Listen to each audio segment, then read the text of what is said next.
안녕하세요. 타타오입니다. 인권 잘 챙기셨나요? 며칠 전 인권에 대한 소식이 있었죠. 우크라이나를 침공한 러시아가 UN 인권이사회에서 퇴출되었답니다. 마땅히 돌아봐야 할 일이 생겼어요. 인권이란 뭘까요? 사람의 권리? 검색해보면 사람이 사람답게 존엄한 생활을 영위할 수 있는 권리, 개인의 자유와 평등, 독립성의 보장 등 멋들어진 단어들로 표현되고 있습니다. 이런 정의는 이 사회의 평균적 의식 차원에서 내린 정의입니다. 아니, 그럼 다른 정의도 있을까요? 당연히 있습니다. 더 낮은 차원의 인권도 있고 더 높은 차원의 인권도 있습니다. 더 낮은 차원의 인권 한번 예를 들어볼까요? 지하철에서 떠들면서 그게 자기 인권이라고 생각하는 이도 있습니다. 식당에서 자기 애가 뛰어다니면서 다른 손님들에게 민폐를 끼치는데도 그게 자기의 인권이라고 보는 부모도 있죠. 즉, 조화를 이루지 못한 인권은 사실 인권이 아닙니다. 방종이라고 하죠. 그럼 더 높은 차원의 인권은 또 뭘까요? 항상 높은 차원이란 이 현상세계 너머서의 광대한 복잡계를 포함하여 사유할 때 대두되는 개념입니다. 우주적 사유, 근원적 고찰이라고 해도 좋겠죠. 우리 문자인문학도 그렇게 문자를 매개로 해서 그런 고층차의 세계에 의식의 뿌리를 내리고 있습니다. 사전 안에 갇혀 있지 않죠. 인권, 사람의 권리입니다. 우선 여기서부터 굉장한 사유거리 아닙니까? 당신에게는 무슨 권리가 있다고 보시나요? 원래부터 말입니다. 사람답게 살 권리? 아닙니다. 우리는 그 이상의 권리가 있습니다. 당신의 목표는 사람이 끝이 아니기 때문입니다. 우리 목표는 인간이 아니며 인간은 그 과정의 여인숙이며 정류장이고 잘 봐줘도 영혼의 환승역에 불과합니다. 당신과 나는 본래의 생명으로 돌아갈 권리가 있습니다. 우주 중심부, 생명이 피어나는 그 성결한 자리 말입니다.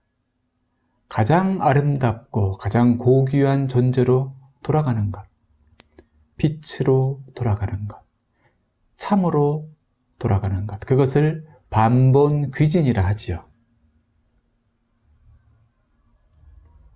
사실 보통 사람의 꿈은 아닙니다. 아마도 전체에서 1% 이하의 꿈이 아닐까요? 하지만 나머지 대부분의 사람이라고 해서 그 꿈이 원래부터 완전히 없는 것은 아닙니다. 잊어버린 것이죠. 이 세상 속에 태어나면서 잊어버린 거예요. 잠이 깊어지면 그렇게 까맣게 있곤 합니다. 하지만 우린 깨어날 권리가 있죠.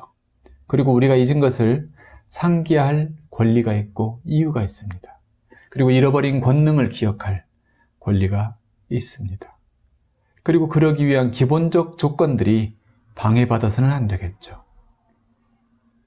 가령 종교의 탄압, 그것은 참 무서운 인권 탄압인 것입니다. 우리가 반봉귀진하는 길을 탄압하는 것이니까요. 물론 사이비 종교 얘기를 하는 건 아닙니다. 정교, 즉 기독교, 불교 또 등등 그런 정교라고 하거든요. 도교. 언제나 정법 정교는 그에 상응하는 방해를 동반해 왔습니다. 즉 도가 높으면 마도 높아요. 도와 마, 그건 함께 서로 어떤 상성하는 작용을 해요. 꼭 반대되는 것만은 아닙니다. 기독교는 300년 정도의 탄압을 거쳐서 그 단련의 시간을 거쳐 살아남았죠. 그리고 온 세계에 퍼져가고 있습니다. 불교도 5차례의 범난을 경과해서 지금 이르렀죠. 그리고 종교는 아니지만 중국에서 시작된 수련단체 파룬궁의 탄압, 이것은 유사 이래 가장 심한 박해입니다. 파룬궁은 중국에서 일어난 수련단체죠. 적게는 심신의 건강을 주고 크게는 존재를 대해탈에 이르게 하는, 원만이라고 표현합니다. 대원만에 이르게 하는 아주 순결한 단체입니다. 일체 비용도 거출하지 않는 곳이죠. 그런데 너무 맑고 밝고 순수해서 아마도 어둠의 질투를 받는 모양입니다. 중국 공산당이 박해의 주체인데 그 공산당의 배후에는 고층차에 부패된 신들이 관여하고 있습니다. 부패된 신, 삿된 신이라고도 하죠. 일명 공산사령이라고도 합니다. 사령은 삿된 신령이란 뜻입니다. 신령이라고 해서 다 훌륭하고 성스러운 것만은 아닙니다. 절대 그렇지 않죠. 일정 부분은 항상 부패되는 그 원리가 있습니다. 사람도 그렇고 나라도 그렇고 신령들이 마찬가지예요. 낡고 부패한 신들은 일정 비율 항상 존재하는 법이죠. 공산사령은 현재 러시아에서도 아주 미친 듯 바로 하고 있죠. 이웃나라의 미사일을 날리고 민간인을 살상하고 가족과 사회, 그런 기본적 인륜마저도 파괴하고 있습니다. 지금 세계적 인권의 가장 큰 적은 바로 공산사령, 즉 공산당이라는 세력입니다.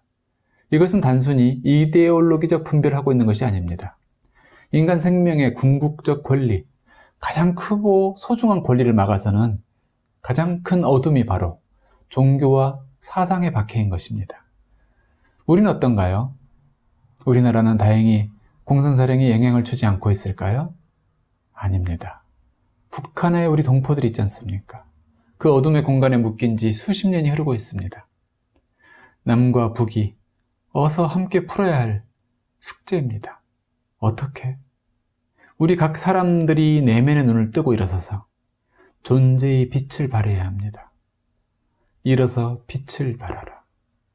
그렇게 하여 세계 만방의 사람들이 와서 보게 해야 합니다. 사람이 사람에 머물지 않고 신이 되어가는 세상을, 그것이 가능하다는 것을 보여줘야 합니다. 지구촌 온 하늘에 하늘이 부여한 천부인권의 꽃이 자욱하게 지금의 저 벚꽃들처럼 떨어져 내리게 할 수 있습니다. 그렇죠? 가능하겠죠?